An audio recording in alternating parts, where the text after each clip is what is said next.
Mana lebih dulu, Alkitab atau Al-Quran? Jujur. Rio, mana lebih dulu? Alkitab atau Al-Quran? Ya Bible lah lebih dulu. Nah iya, maka cerita Alkitab diambil oleh Al-Quran. Jangankan Alkitab, dongeng pun diambil Al-Quran. Yang enggak lah, Dongeng pun ngambil. lah, jangankan Alkitab, dongeng pun ada di Al-Quran. Mau kubuka? Enggak, mending kau jelaskan hubungan Nah Yesus. kan takut kau kubuka dongeng di Al-Quran, Bapak. Aku kan bertanya, jelasin tuh siapa Yesus, Bapa, Roh Kudus. Nanti kita ke sana ya. Itu tiga Tuhan atau kayak gimana? Oh, bukan tiga Tuhan, bukan. Kamu nggak paham apa itu Tritunggal. Di dalam Alkitab, pada mulanya Allah menciptakan langit dan bumi. Bumi belum berbentuk dan kosong, roh Allah melayang-layang di permukaan air, berfirmanlah Allah. Ada Allah, roh Allah, dan firman Allah. Itu bukan tiga Allah, bukan tiga pribadi. Gitu loh. Satu pribadi. Itu pribadi itu kan bahasa pendekatan terjemahan bahasa Indonesia. Bahasa aslinya itu adalah hipostasis. Bahasa Yunaninya. Nah, pribadi itu kan kalau saya tangkap tuh gini, dia pribadi adalah satu entitas yang punya kehendak sendiri, punya kemampuan sendiri, punya kehendak sendiri, punya otoritas sendiri, itu kita anggap pribadi. Nah, itu kan pribadi kan ketika kau katakan bahwasanya itu jadi manusia. Pribadimu, pribadiku, pribadi si Anu. Bukan begitu. Punya kehendak masing-masing. Nah, apakah Yesus dan Bapa itu punya kehendak masing-masing atau tidak? Oh tidak, satu kehendak. Satu kehendak. Di dalam kebersamaannya, dia satu kehendak. Di bumi, ketika dia menjadi manusia ke muka bumi ini, dia melakukan kehendak Bapa. Aku melakukan semua kehendak Bapakku. Ketika Yesus di bumi, dia nggak ada melakukan kehendak sendiri. Yesus bilang, aku tidak dapat berbuat apa-apa dari diriku sendiri. Nah itu, katanya satu kehendak. Itu buktinya bukan satu kehendak. Artinya mereka kan pribadi yang berbeda gitu. Iya, makanya kalau kamu tidak paham mengenai Tritunggal, nanti kita belajar ya. Nggak bisa kita mempelajari satu jam, setengah jam. Wah, kalau kita membahas tentang Tritunggal itu. Kalau menurut klaimmu tadi CP, mereka satu pribadi, nyatanya bukan pribadi yang berbeda, kehendak pun berbeda. Dalam terjemahan bahasa Indonesia dikatakan pribadi.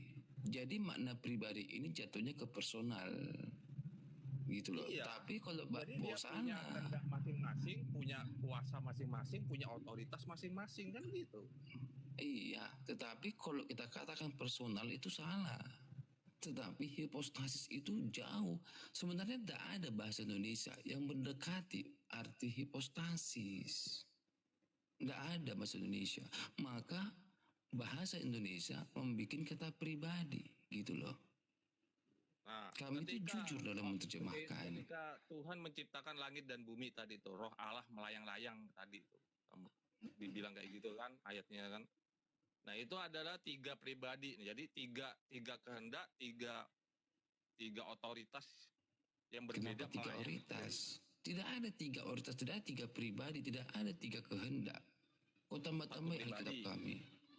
Loh, iya makanya aku minta penjelasan tuh waktu menciptakan. Sudah kujelaskan tapi Bapak tidak paham.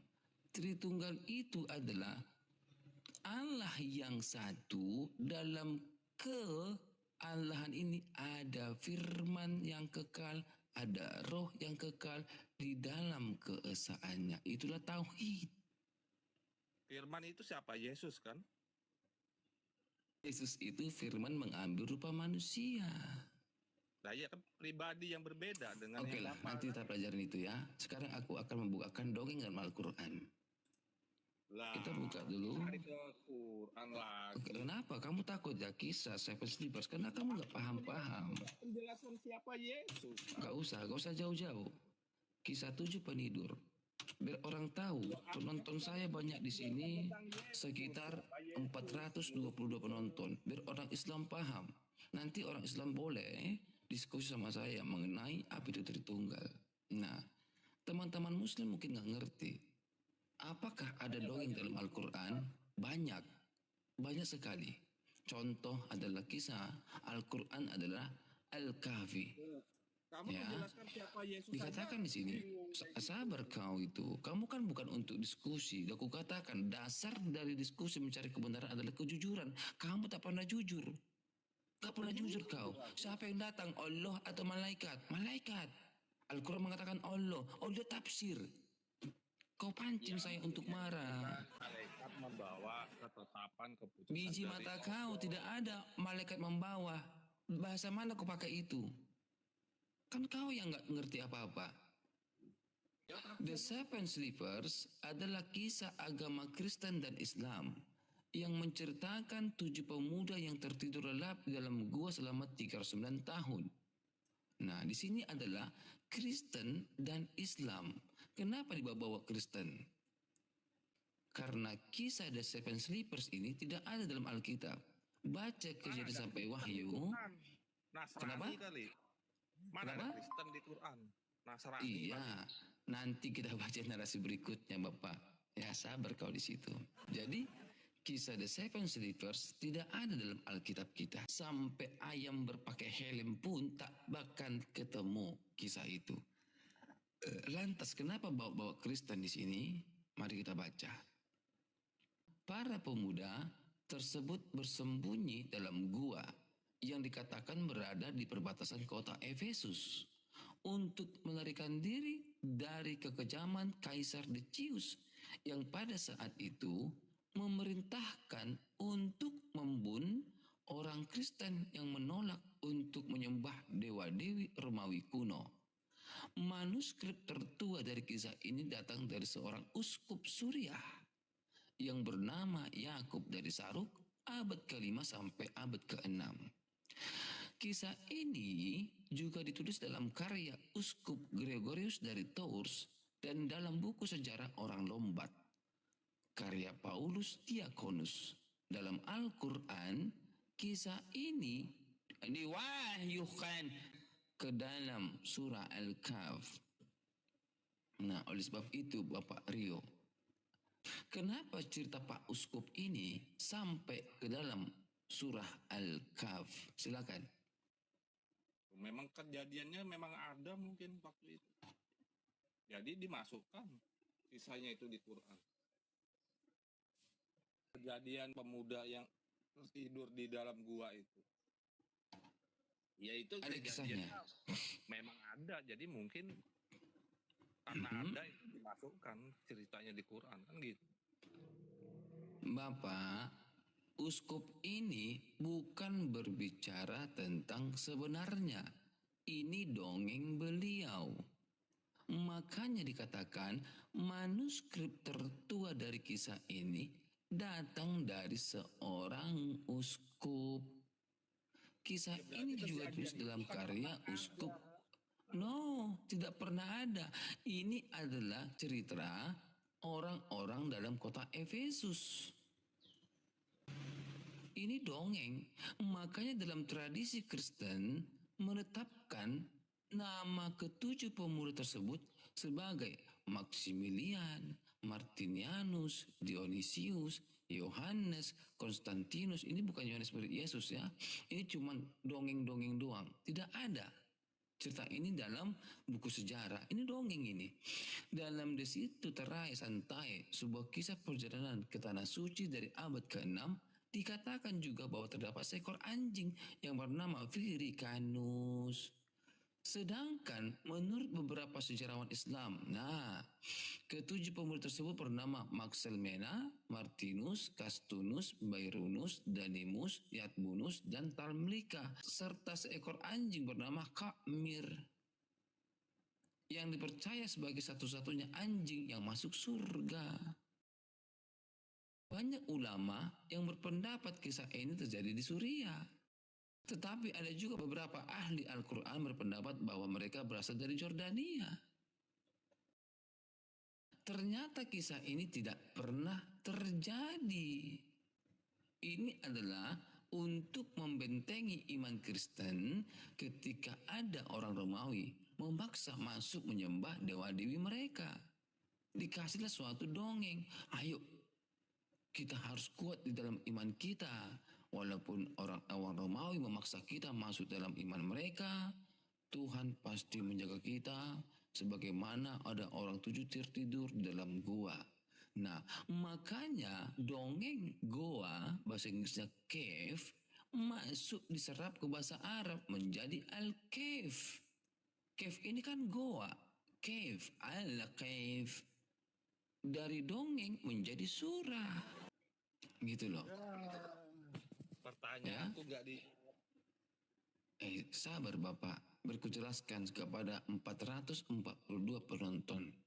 Manuskrip tertua dari kisah ini datang dari seorang uskup, makanya dikatakan bahwasanya adalah kisah agama Kristen. Kenapa bawa-bawa Kristen? Karena ternyata kisah ini datang dari seorang uskup. Tidak ada seven sleepers. Kejadian sampai Wahyu ora ono ceritane. Nah, oleh sebab itu, kalau nggak ada kok kenapa? dibilang nyontek? Mana ada Quran nyontek Kristen? Masalahnya Quran nyontek dari cerita Bapak Uskup Suria di abad ke-5 sampai di abad ke-6. Ini masalahnya. Kenapa kalian mengcopy paste cerita seorang uskup? Kejadian itu berarti pernah ada, makanya diabadikan. Tidak pernah ada cerita itu. Itu hanya dongeng. Tahu dongeng nggak? Dongeng itu cerita yang tak pernah ada faktanya. Buktinya kenapa ada ceritanya tuh Pak Uskup? Karena tadi? ini dongeng. Pak Uskup itu menceritakan berdasarkan apa dia? Dia pergi berdongeng. Ya udah. Paham tidak? Uskup itu pendongeng berarti. Gak masalah, uskup pendongeng, orang opo-opo. Saya juga sering mendongengkan anakku kalau mau tidur. Masa Ketika uskup kok berdongeng? Gak masalah, salah uskup berdongeng apa? Apa salahnya? Saya juga suka mendongeng anakku kalau mau tidur. Dunia ini kalau berdongeng orang opo-opo, asalkan dongeng itu jangan menjadi suatu keimanan. Salah.